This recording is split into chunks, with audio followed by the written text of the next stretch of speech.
All right, welcome to what's sure to be a confusing and long video concerning Qlab. Maybe it won't be that bad.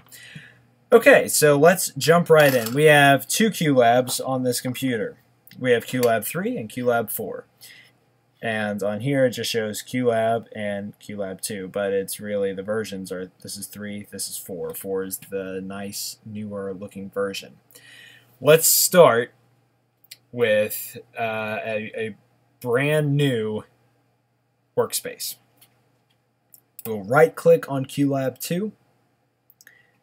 And I'm sorry, no, we won't. We will left click on Qlab 2. That won't bring up anything here, but if we take a look at the top up here, oops, I just clicked off of it like an idiot. There we go. Look up here, it shows Qlab. We're going to go File, New Workspace. All right, here's our brand new workspace. First thing that we're going to do is come down here to Settings.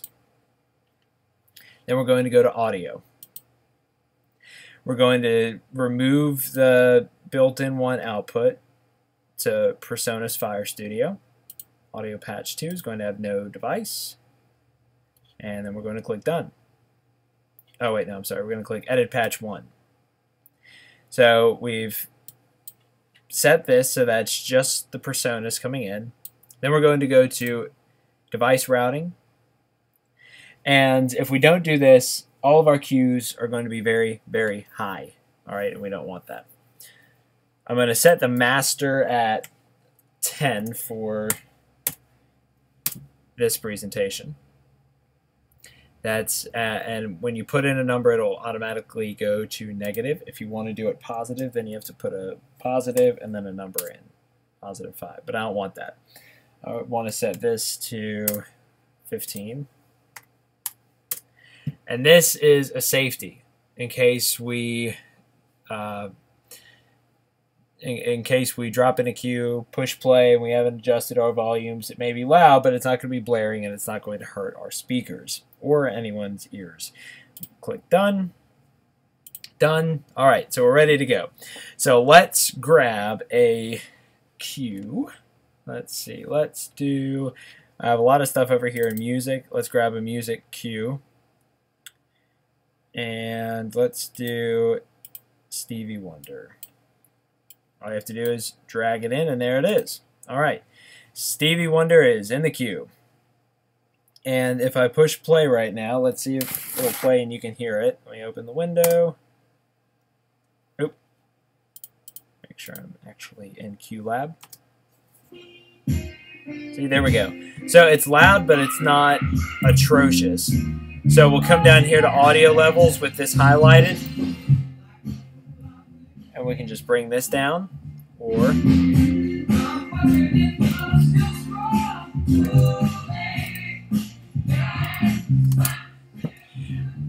bring it down there on 1 and 2. 1 and 2, excuse me. 1 and 2 is, this is, if you're looking at the stage, 1 is the left speaker, 2 is the right speaker. If you come down here to cross points, you'll notice that there's a 0 here and here, but nowhere else. So what you want to do is, if you wanted to add the rear speakers, which again, if you're looking at the stage, 5 is the left speaker, 6 is the right speaker, at the back of the audience, I should say. You want to add a 0. That means that these speakers are armed.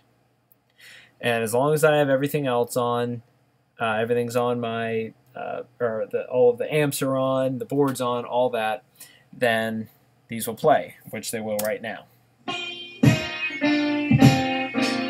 And they're extremely loud because I haven't brought them down, I haven't reset the master or anything else. Okay, so that's how we get a cue to play quickly and roughly. Now you have to know where each of these are going in your routing on the board, and the way you figure that out is, okay, let's say Qlab, I have 1 and 2. This is 1 to 1 on the board, so 1 on Qlab is 1 on the board. I go to the board, which you watch in another video. I set where it's going. In this case, it's going to the mains. Then out of the back of the board, the main plugins, which there's a main left and right XLR, that comes out and that goes to the speakers on stage.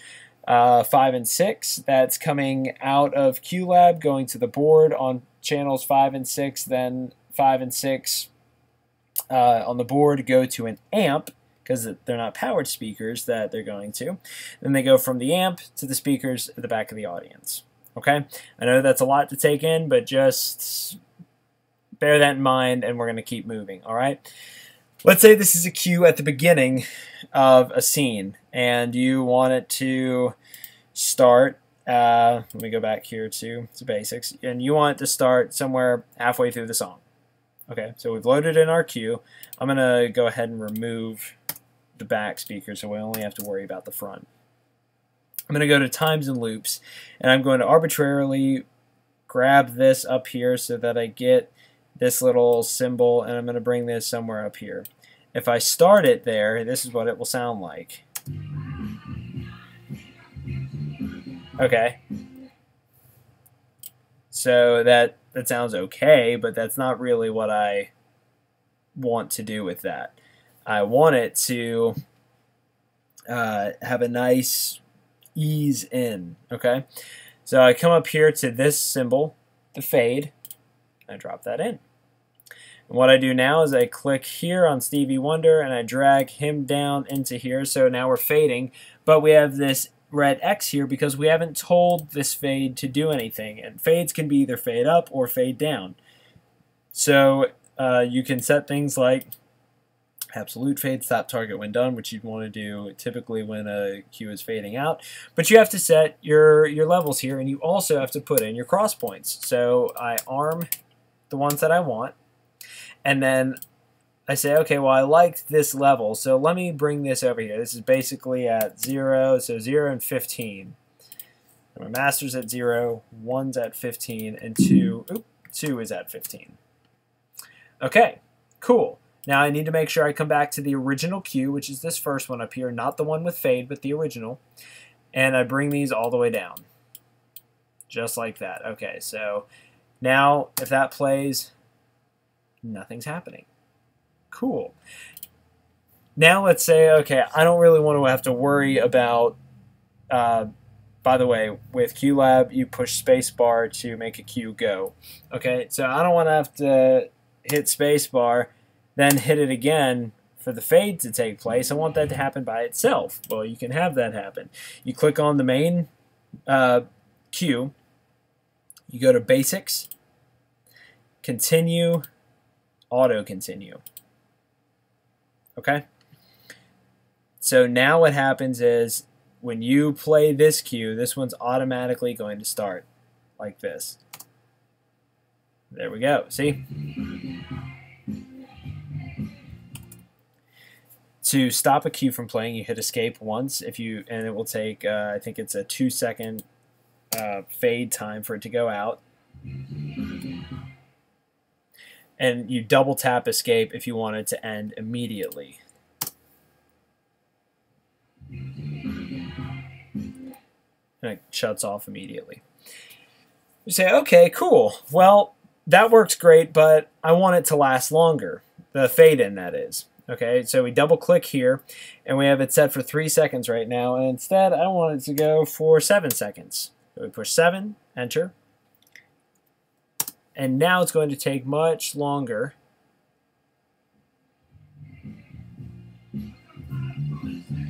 We say, okay, that sounded good, but that kind of got about halfway there, got about to 3.5 seconds, and then we just heard it again, and it felt like it took the same amount of time for it to come in, maybe a little bit longer towards the end. What you would do is you'd go to your fade, and you go to curve shape.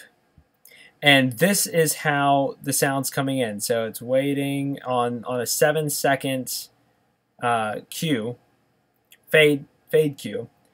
This is what's happening. Nothing's coming out until about 1 second, and then it's a steady increase. We get about 5 seconds, and it's pretty much there. All right, 5.5 seconds, and it's there.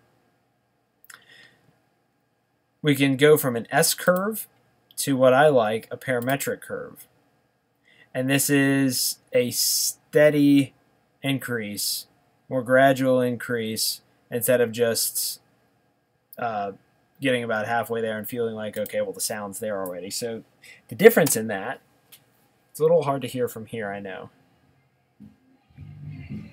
but you really hear that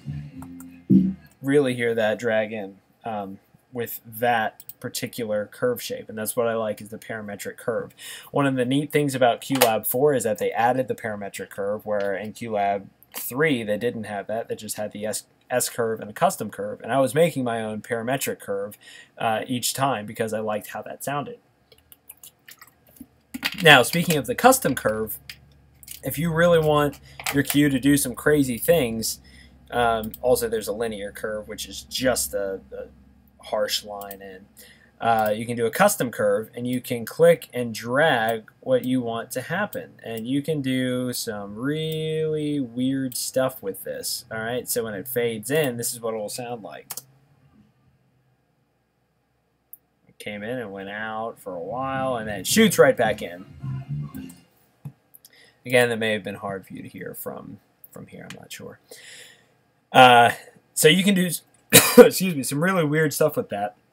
And then you can reset to the default shape, which is the S curve. Obviously, this is the fade in, this is the fade out. I don't have a fade out right now, but if I did, what I would do is I'd go to fade again. I would click my main cue, and you can see over here, target is 1, channel 1. And if I change channel, or if I change the number to 5, this will change to 5. So I've set the target for 3, which is my second fade, to be 1. Setting a fade out is very easy. You go to audio levels, you click your master, that's going to go all the way down, you stop target when done. You don't even have to worry about the cross points because you're just killing the master. So here's what happens. You have your, let's bring this back to 3-second fade in. You have your fade in, and then you have your fade out. And there you go, and that kills it. If you don't stop the target when done, which you may not want that, and times that you wouldn't want that is, let's say you're doing a radio on stage, all right, and I added another fade, and while I talk, I'm going to set this up. You have a radio on stage, and someone comes on, and they turn the radio down, all right, and then they bring the radio back up again, okay? And you don't want it to play from the beginning of the song because that's not very realistic, unless that's something that you're going for.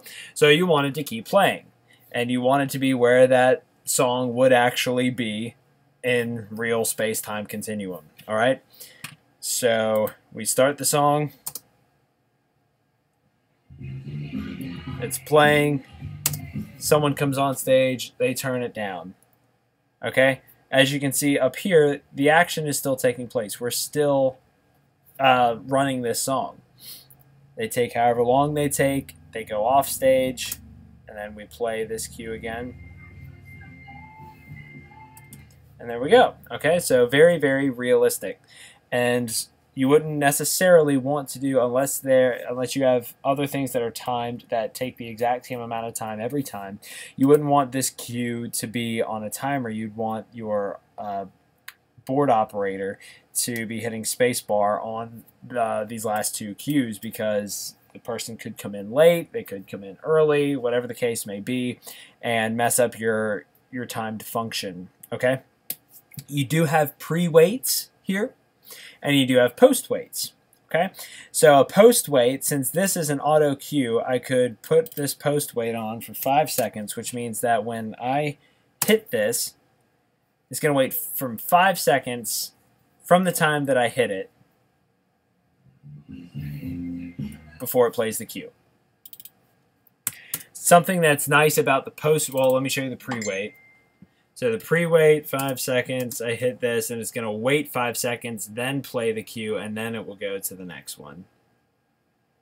You could do something similar to the post-wait with the pre-wait on the fade, and hit 5 seconds there, and then you can play this one, and it's still going to wait 5 seconds just like the post-wait.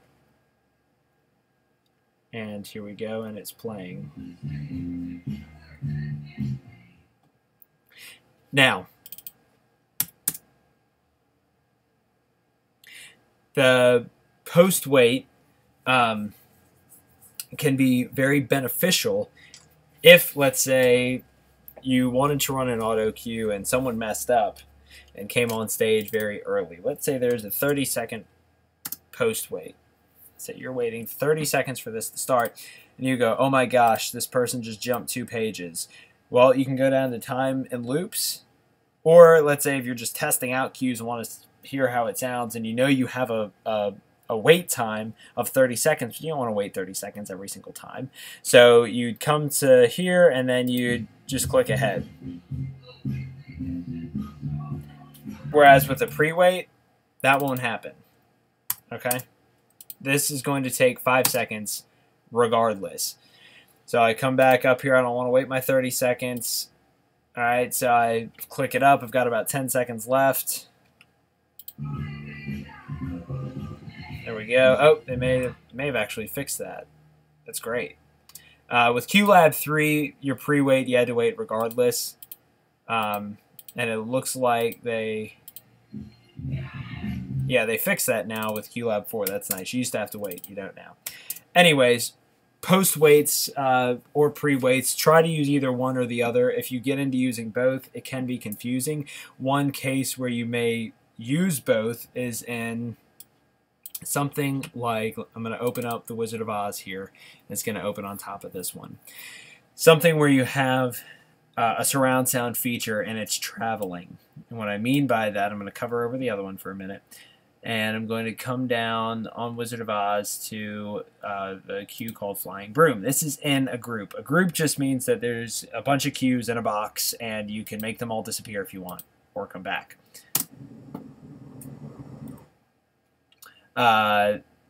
What happens here is when I push spacebar, this may be really loud, we'll see. Oh no, we're good.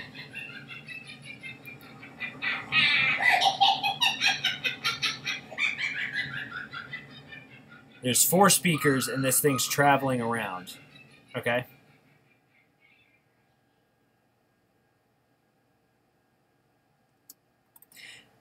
And there's a pre-wait on these so that, and then there's the fade time. So there's a fade time that happens when you're fading from one speaker to the next, and then there's a certain amount of time that that sound will stay in the speaker. We can get into all this later if we need to, but basically what happens is that the witch travels around the entire auditorium, and then at the end, her voice keeps going, and then you fade that, and it cuts off everything else. Again, I'll play this. So as you can see, and probably hear, she's traveling around right now. She's going through all the different speakers. And if I wanted to kill it, oh, it didn't kill it. That's unfortunate. There we go. It has to come after this, I forgot, from the way that I set it up. So anyways, that's a good part about pre-waits. These could have just as easily been post-waits with some modifications. But yeah, that's just an example. Don't let that confuse you from what we're doing over here right now in this workspace. To save a cue or save a workspace on this computer, unless we've updated the keyboard, it's flag S, which is like control on a regular Apple keyboard, or command, I mean command S. It's the same as control S on a Windows keyboard, but on this one it's flag S. And so yeah, so that's gonna be, those are gonna be the biggest things that you do. Most used things that you do are the fades and dropping in cues, of course. You can, through your routing, put speakers wherever you want on stage and send the signal out to them. I'm only using up to 10 individual speakers here, but you can add more. We can do up to 48 channels currently. And you could just go into your settings and edit the patch in your device routing and add more than 10 in there. That's totally up to you. But currently I just use the 10. There's different stuff that this can do. It can run lights, it can run video. We can only use a certain amount of these right now because we just paid for the audio, but I believe you can run some stuff. You can with on here through video and all that. Usually we don't, though, although that's something that may happen before I leave, is that we start running video through this, and then you would have video clips where you're running either video or a camera. If you have a camera queue, this would be something that would start like the FaceTime camera that you were just seeing. So when this plays,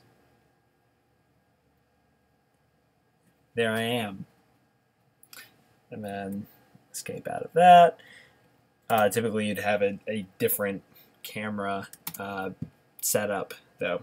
If you want to delete a queue, it's flag and backspace. So yeah, so that's the basics, the basics of Qlab. Okay, something that really helps is that I've saved in Sound Designs over here all of our previous show files, and you can pull from ones like Steel Magnolias, which is in Qlab 3. It will say that it can't open it properly, and that's because this is a different version of Qlab. Nope, and I think it just shrunk it down. Oh no, I enlarged it. Let me fix that. Okay. So it's over here in Sound Designs. You could say, oh, I remember them talking about having a phone ringing. And see, that's what you want to watch out for, is stuff that's way too loud like that, where you didn't set the parameters. But you could grab this with the flag button. All right, these three here, because these three go together. I know you wouldn't know that, but I do. But you could go to a different version of Qlab or to a different workspace in Qlab 4 or 3 and then copy it, and then come over here to this one, click on this one, and then wherever you want it to be next, like if you want it to be right in the middle of this, Control V, and there it is. And now you're able to use that. And let me bring it back. And it will keep the same parameters as what it was set as before. See, it kept the time space, the audio levels, and the cross points. It kept all of that. And what you want to watch out for again is that since all of these are arms, all these levels are up, these speakers are ready to go. And that could be very bad for your speakers, especially if you have it turned up and have all of them turned on. Okay, so something else that we'll look at very quickly is on times and loops if you're playing pre-show. In fact, let me go ahead. I'm going to X out of this one. I don't want to save it. I'm going to open up White Christmas for you because that's going to show some things that are already done. You can pause the video, look at and look at what I've set up here with some of this to help you out. Okay. White Christmas pre-show. What I do with the pre-show is I will set up all of the cues already in Adobe Audition, which we have here at the theater. I'll go to set up my audio levels, and I have a fade out, which is all that I need with the pre-show. And then I'll go to times and loops, and this isn't set properly, but now it is. And I have it on infinite loop, which means it will get to the end over here, and I don't want that dead space, so I'm going to zoom in on that. I'm going to kill that dead space there. I have a little bit, but not much. So once this gets to the end, click back on it, speed it up a little bit. It's going to end, and it will start over again, all by itself, just like that. There it is. Okay. So infinite loop is a very beneficial tool to you. Use it for pre-shows and intermission definitely, and then for other cues like phones ringing and stuff like that, it can be helpful. You can add audio effects. Apple has a lot of effects that you can put in, including one that I use a lot whenever I use an effect on here, which isn't that often, but out of the times that I use it, I use a parametric EQ if I'm doing something on the fly and I just need to really quickly edit how something sounds. I'll throw in an EQ and some different stuff that Apple already has in there. Something else that I used on the secretary's voice is a rate. So this is what it sounds like.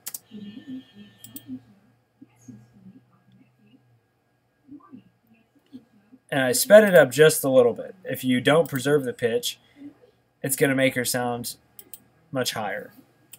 But if someone is talking kind of slow and you want to go, okay, this needs to be sped up just a little bit, you can bring the rate up just a hair, and that will make a world of difference. And again, that's in time and loops. Again, it's all the same with the audio levels that we've already looked at before. You have auto continues, do not continue. Auto follow is something that I pretty much never use. That would be it gets to the end of the cue and then the cue plays after that. I'm more of a auto continue guy, and then I'll set my post wait time. And that's just something I prefer. You may find that you want to use auto follows instead. Okay, so that is Qlab. There's a lot of things that we didn't get into up here as far as starts, stops, pauses, a lot of really cool stuff that this thing can do. You can typically I have all of my cues numbered. I don't with this one because I know the person that's running it knows where they are in the show. This shows you what each cue is as far as fade or if it's an actual cue, etc., etc. But there's a lot of stuff Qlab can do, and if you take a little bit of time and do some research, it's very easy to find out how to do just about anything your mind can think of and be able to do it in Qlab. So take some time, go through Qlab, learn as much as you can outside of this, and just experiment. That's really the best thing you can do. You now know how to input cues and do fades and be careful of your volume levels. So now just experiment with doing different stuff and learn what works, what doesn't work, and yeah. There's also an app on the App Store that only works with Apple. It's called Qlab Remote. And I bought it. I'd paid like 20 bucks for it. I think it's even more now, maybe like 40. I'm not sure. However, you can run everything from your phone. You can run, as long as you're on the same Wi-Fi as the computer that's running Qlab, you can adjust volumes. You can run the entire show from your phone, which is a very nice feature. We could run an entire show from backstage with our current setup. We can run the board from backstage, Qlab, and the light board, all from anywhere in the theater, which is a very nice feature. Okay, so again, that's Qlab. If you have any questions, check out Google or get the Qlab book. Both are very beneficial. Google is typically a lot easier to go on and just type in how to do something. Qlab is very widely used, and you can see it on YouTube as well. All right, good luck.